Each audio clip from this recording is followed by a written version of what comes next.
What would you like the world to know about Nigerians? I think we are actually the most oppressed people, the Nigerians, because the British, not just us, but most of the African countries, I don't like talking about colonialism and all that, because we have agency. We can build our country if we want to. But there's something about the way in which the country was structured that makes it nearly impossible to solve its problem. It is very difficult to love Nigeria. For instance, if you say that, okay, let North Korea, for instance, attack Britain or attack America, let me use America as an example, everybody will go and fight, you know, to protect the country. They see it more as a country. But if there were to be that kind of you know, equivalent strike on, say, Lagos, the Igbos will run to the east. You know, you see what I'm saying? Like, the Hausas will go to the north. There is no central, there's no core. We have an identity crisis, and because of that, you know, we're very generous people. We breed politicians who are so extraordinarily selfish, and they steal everything. But Nigerians are some of the most generous people. I give, for instance, between 25 to 30% of my income to people, to my family. You see what I'm saying? Like, your husband probably does the same, you know, or similar thing. We give money to even friends.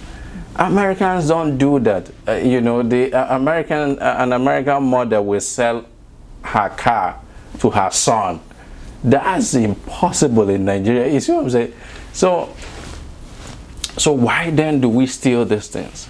It's because there's no love for the country. It's impossible for you to love a way. The country has been structured in such a way that we can care about our family, we can care about our village, we can care about our tribe, but not necessarily the country itself as an entity.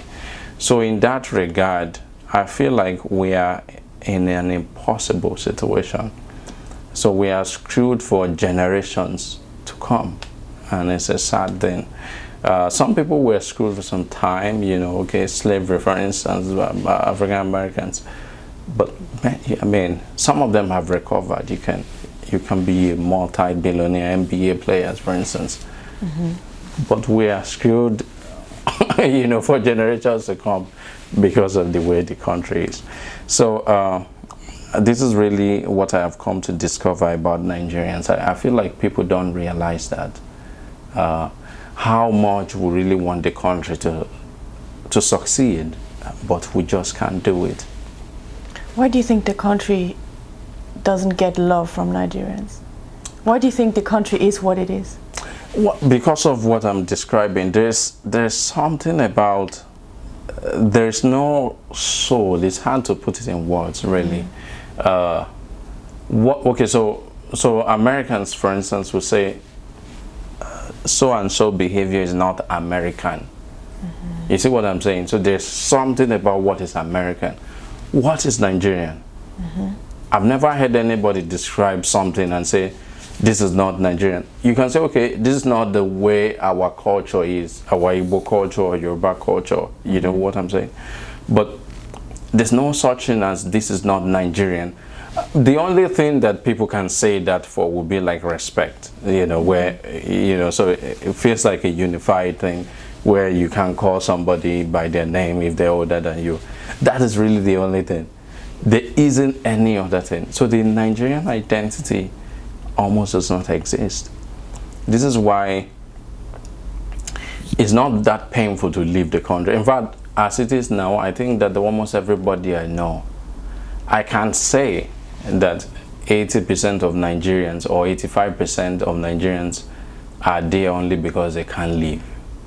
So imagine a country where everybody who is living there is there as a result of an accident of not being able to leave. That is disastrous. You see what I'm saying? Yeah, so that's very sad. And it's very true. Yeah. So in fact, I can say 90%, at least 90%, you know, absent the seriously wealthy politicians and very old people. I don't know of any other person who wants to stay there. And it looks like it might stay like that for a very long time. Yes. So you know, we're in trouble. Yeah. But we love the country still. So Yeah. I hope that something can happen that can initiate that love. I think that people are, again, one of the things that the reason why I'm foregrounding this culture and all of these things is to make even those who have run away, there's something here, there's something that is worth fighting for here. Think of home. I tell them anywhere I go, don't forget, at some point generations will come, you know, our children who are growing up in America or Britain, one day will stand up and be like, man, why did you never allow me to live in Nigeria? Or why was I not connected to, or maybe their own children. It might not be them, you know. So it's worth fighting for, really.